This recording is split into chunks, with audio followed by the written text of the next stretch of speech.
Bonjour et bienvenue sur Bref de classe, le nouveau podcast de l'APAG, créé et animé par Nicolas Charles et Johan Chanoir. Sur celui-ci, vous trouverez des mises au point sur les nouveaux programmes de collège et de lycée, des bibliographies ainsi que des propositions pédagogiques.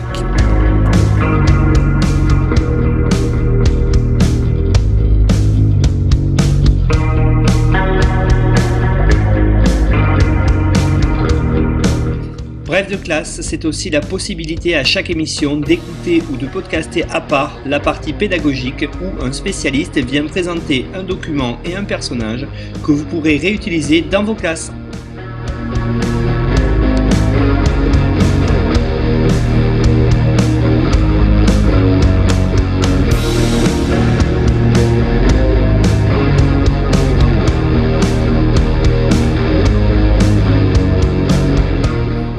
François Jarige, on se retrouve dans la deuxième partie de l'émission Bref de classe sur l'industrialisation au XIXe siècle pour que vous nous présentiez un personnage et un document que les collègues du secondaire pourront enseigner à leurs élèves. Alors dites-nous François Jarige, quel est le personnage que vous avez choisi ?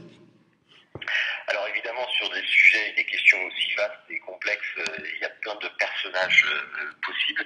Moi, je vous propose d'interroger la figure de Michel Chevalier, si ça vous convient, qui fut à la fois ingénieur, économiste, homme politique et qui a accompagné très fortement les transformations économiques dont on a parlé précédemment. Donc on peut effectivement parler de ce Michel Chevalier puisqu'il est à la croisée de plusieurs, aspects, à la fois politiques, économiques et sociaux. Donc qui est-il? Qu'a-t-il réalisé? Dites-nous tout. Alors en quelques mots, on peut rappeler que Michel Chevalier, donc il est né en 1806 et il est mort en 1879. Donc il a vraiment traversé tout le 19e siècle. Il est au cœur des transformations économiques du milieu de la période. Alors, il y a quelques points principaux qui peuvent être mis en avant, je pense. D'abord, évidemment, les points les plus importants, c'est d'où il vient et quelle est sa formation, qu'est-ce qui va l'amener à jouer un rôle important dans les transformations économiques du Second Empire. Il y a deux points principaux à souligner. D'abord, Michel Chevalier appartient aux jeunes polytechniciens qui sont formés dans les années 1820-1830. C'est une époque, les années 1820-1830, on l'a dit, où les transformations économiques s'engagent, commencent à s'intensifier, et où toute une série de nouveaux acteurs vont jouer un rôle prépondérant dans le processus d'industrialisation, à commencer par les ingénieurs polytechniciens qui vont accompagner la diffusion des machines à vapeur, accompagner l'essor des chemins de fer, accompagner aussi l'émergence de donc une série de professionnels des transformations économiques.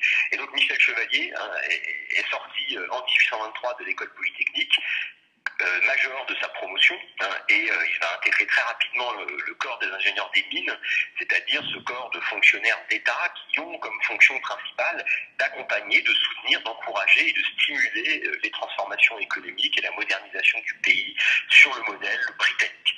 Alors, ce qui est intéressant avec la figure de Michel Chevalier, c'est que Michel Chevalier appartient aussi à toute une génération d'ingénieurs qui vont être engagés en politique, qui vont par exemple participer à la révolution de 1830.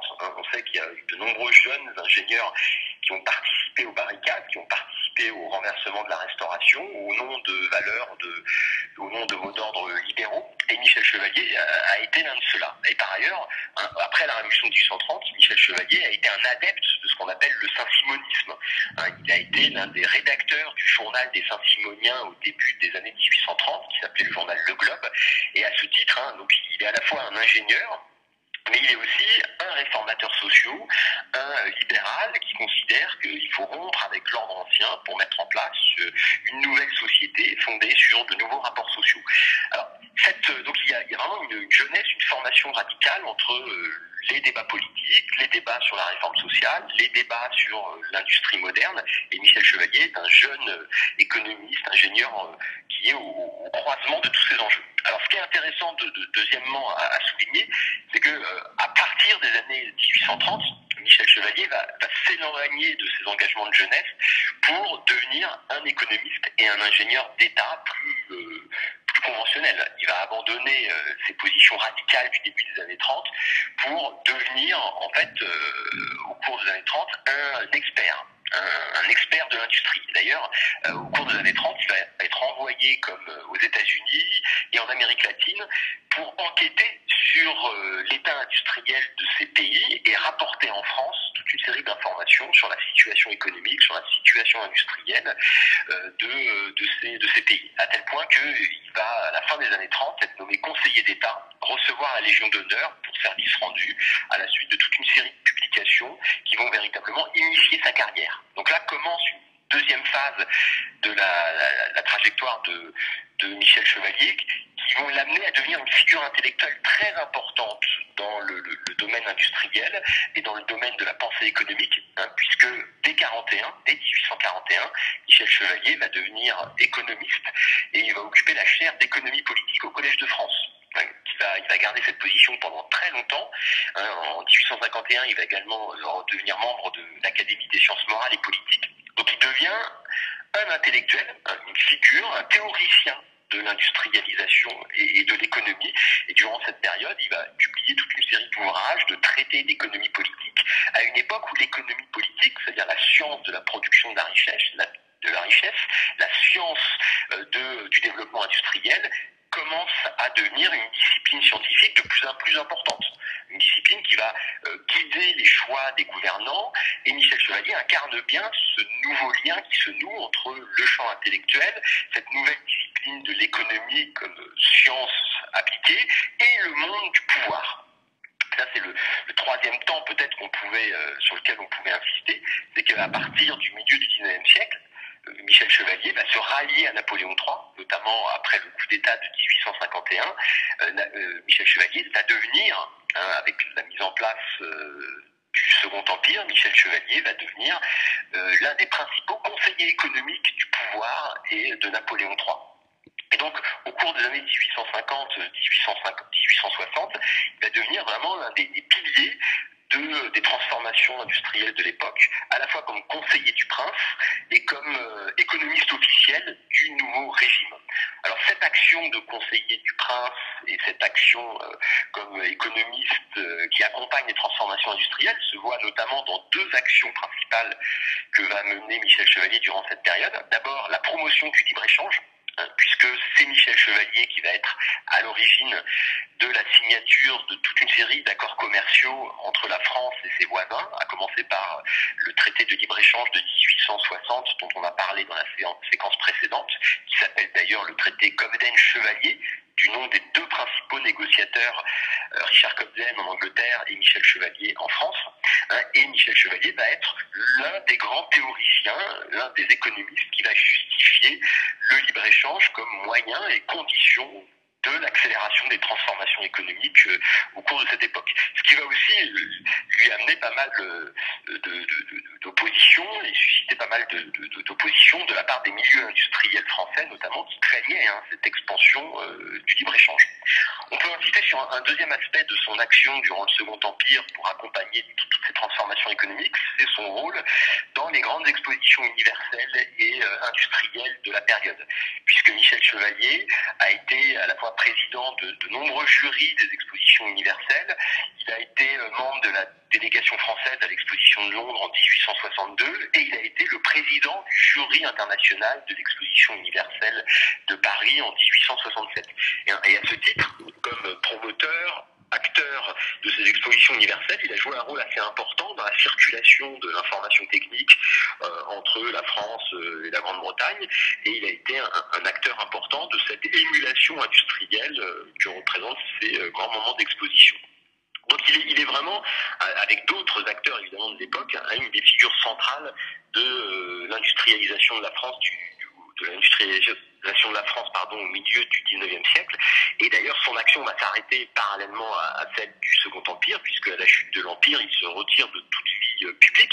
Et ce qui est intéressant à souligner pour terminer sur Michel Chevalier, c'est que s'il se retire de toute action publique, de toute action politique après 70, il continue d'avoir une activité d'ingénieur, puisqu'il est l'un de ceux qui va fonder la Société d'études pour la réalisation du tunnel sous la Manche dans les années 70, c'est-à-dire une première tentative pour mettre au point un grand projet d'ingénierie industrielle visant à construire une grande infrastructure reliant la France et la Manche, même si ce premier projet de tunnel sous la Manche, poussé et stimulé par Michel Chevalier, ne verra finalement jamais le jour et à sa mort, le projet aura été abandonné.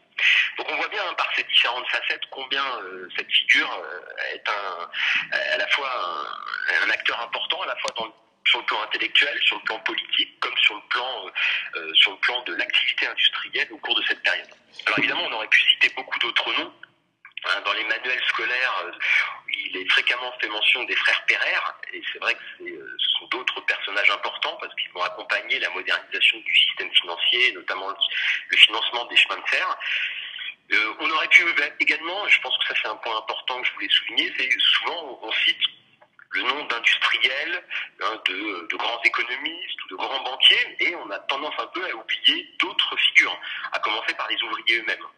Or, au cours de cette période, il existe aussi des figures d'ouvriers qui ont traversé cette période, qui ont accompagné cette transformation industrielle et qui mériteraient d'être mentionnées. On peut aussi bien penser à la figure de Martin Nadeau, cet ouvrier maçon de la Creuse qui a accompagné la construction de Paris avec beaucoup d'autres maçons de la Creuse. On aurait pu penser à Agricole Perdiguet, cet ouvrier compagnon qui a essayé de réformer, d'adapter le compagnonnage à l'ère des transformations industrielles accélérées. On aurait pu citer la figure d'Eugène Varlin, un ouvrier qui vient d'une famille pauvre, qui va devenir relieur, travailleur dans l'imprimerie et qui va être l'un des animateurs de la première internationale après 1865. Donc je pense que ce serait intéressant aussi d'enseigner aux élèves, au-delà des figures canoniques, des grands héros de la modernité industrielle, ces figures populaires, ces ouvriers qui ont accompagné et modelé aussi le processus pour proposer pas seulement une histoire par en haut de l'industrialisation, mais aussi une histoire par en bas qui s'intéresse à des figures populaires et pas seulement aux élites sociales. Oui, c'était exactement ce que j'ai apprécié dans votre choix aussi de Michel Chevalier, c'était de faire un petit pas de côté, de montrer quelqu'un qui est peut-être moins mis en avant par les manuels parce que sa personnalité est peut-être moins connue.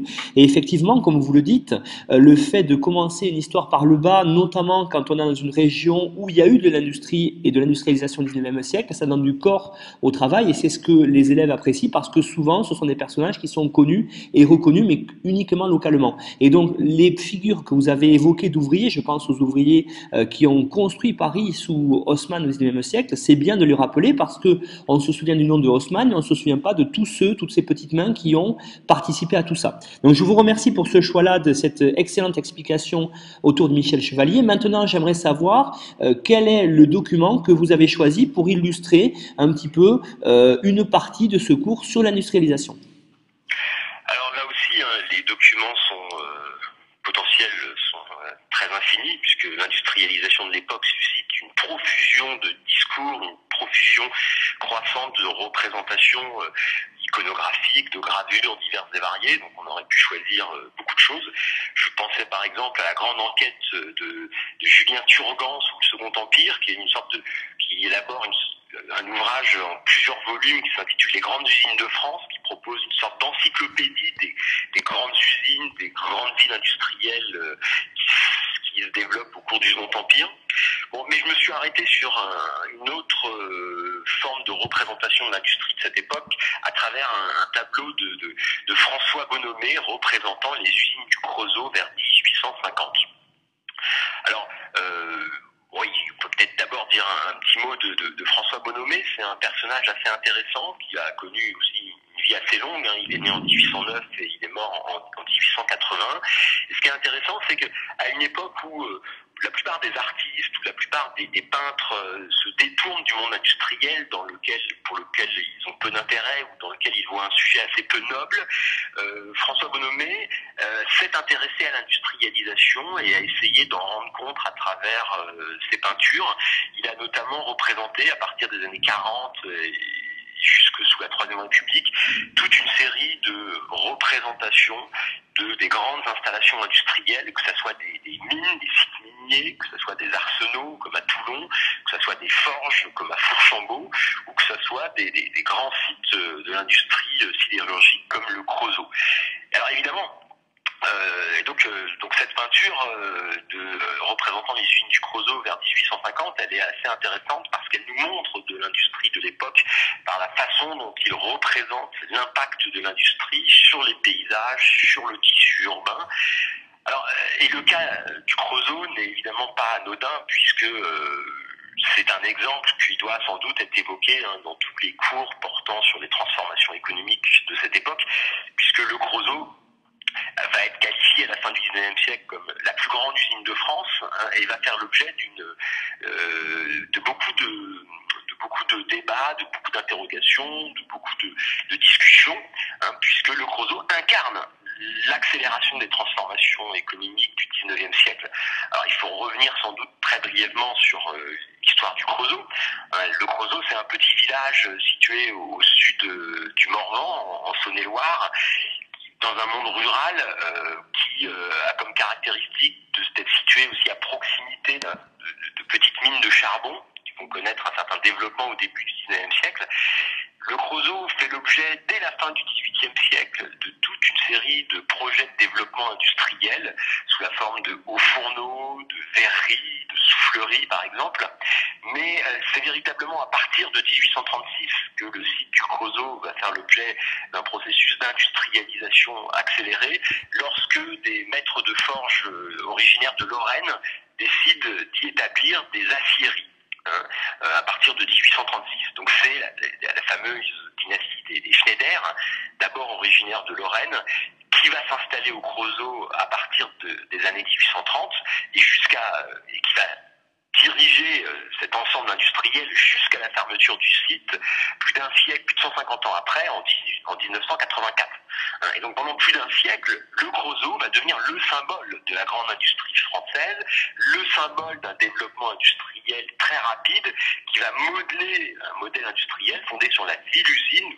Toute la sociabilité locale, où tout le paysage est intégralement défini et modelé par la présence des usines et par la grande production. Alors ce qui est intéressant avec le Creusot, c'est que le développement va être très rapide. Entre 1836 et la fin du Second Empire, le Creusot passe d'une petite ville de quelques milliers d'habitants au maximum à une ville industrielle de près de 25-30 000 habitants, intégralement tournée vers la production de machines-outils, de locomotives, d'acier, donc des matériaux, des produits, des équipements qui vont être majeurs et centraux dans le développement industriel de cette période.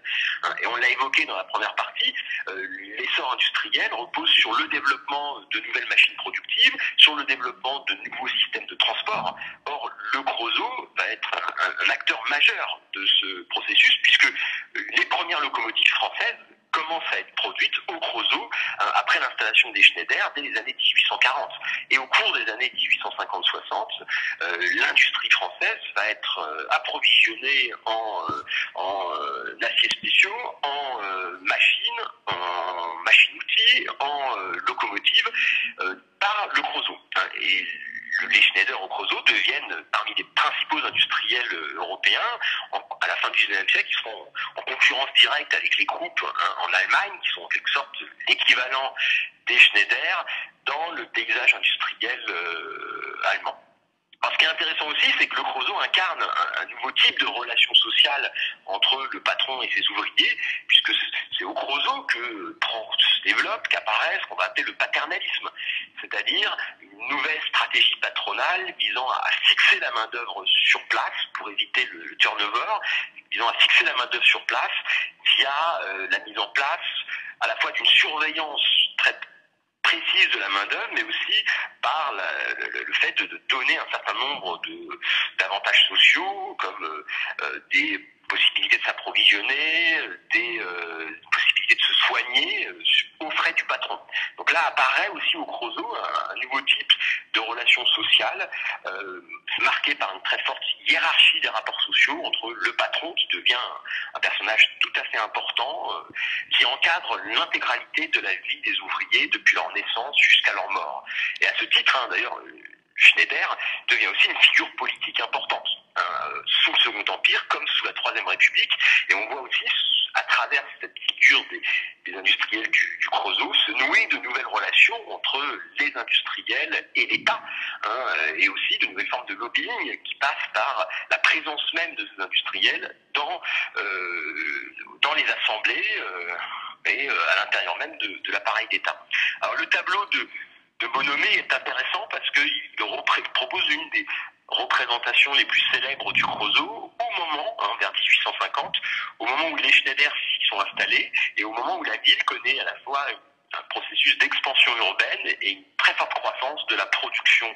Alors ce tableau montre bien ces différentes dimensions, puisqu'on voit on voit ce qu'est une ville-usine.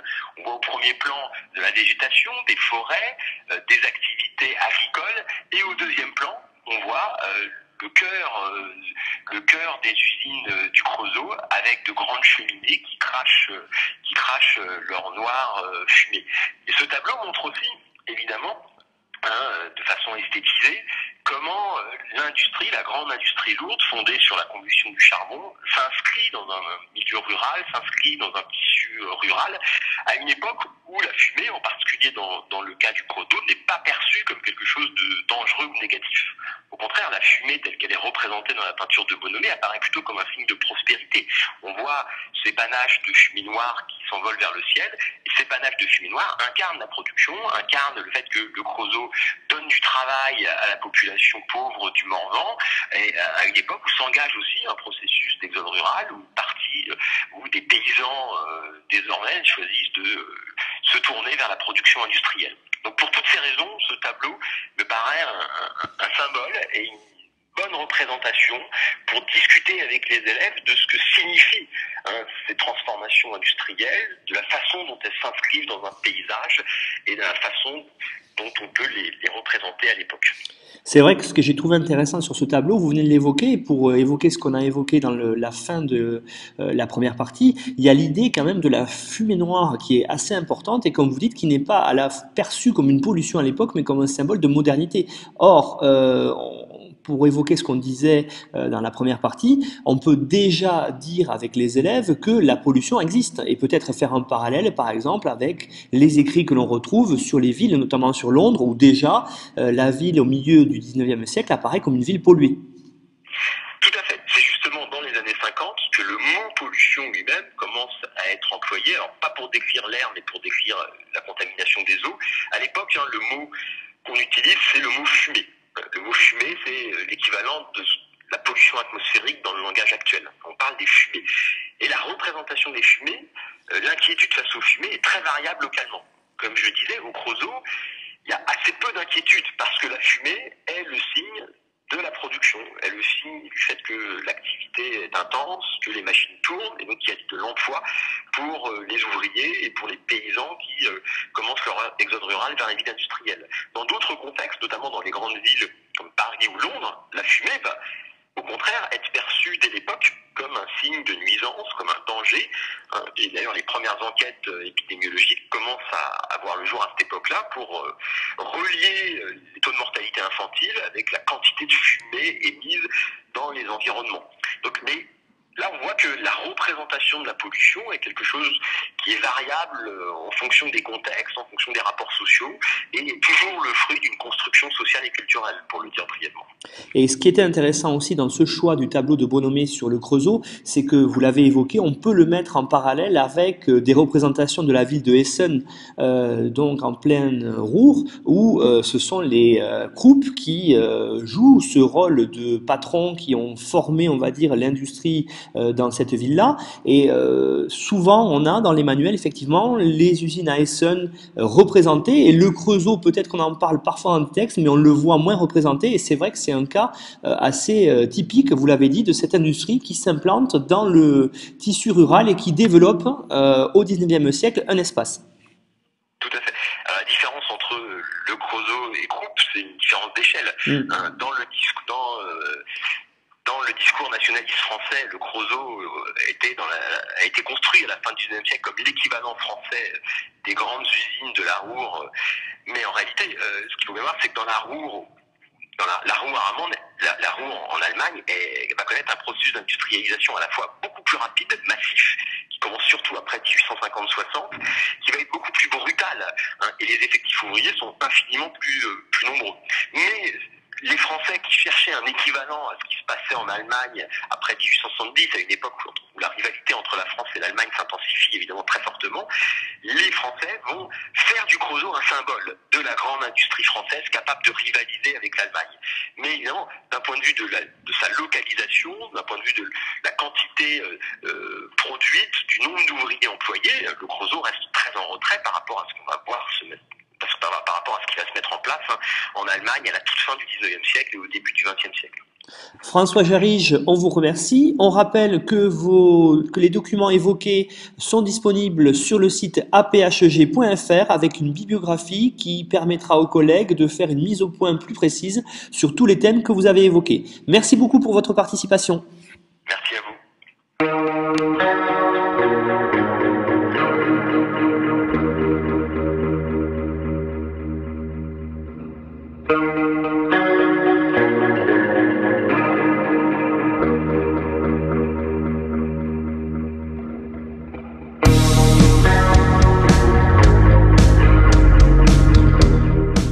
Retrouvez-nous sur Twitter @brefclasse.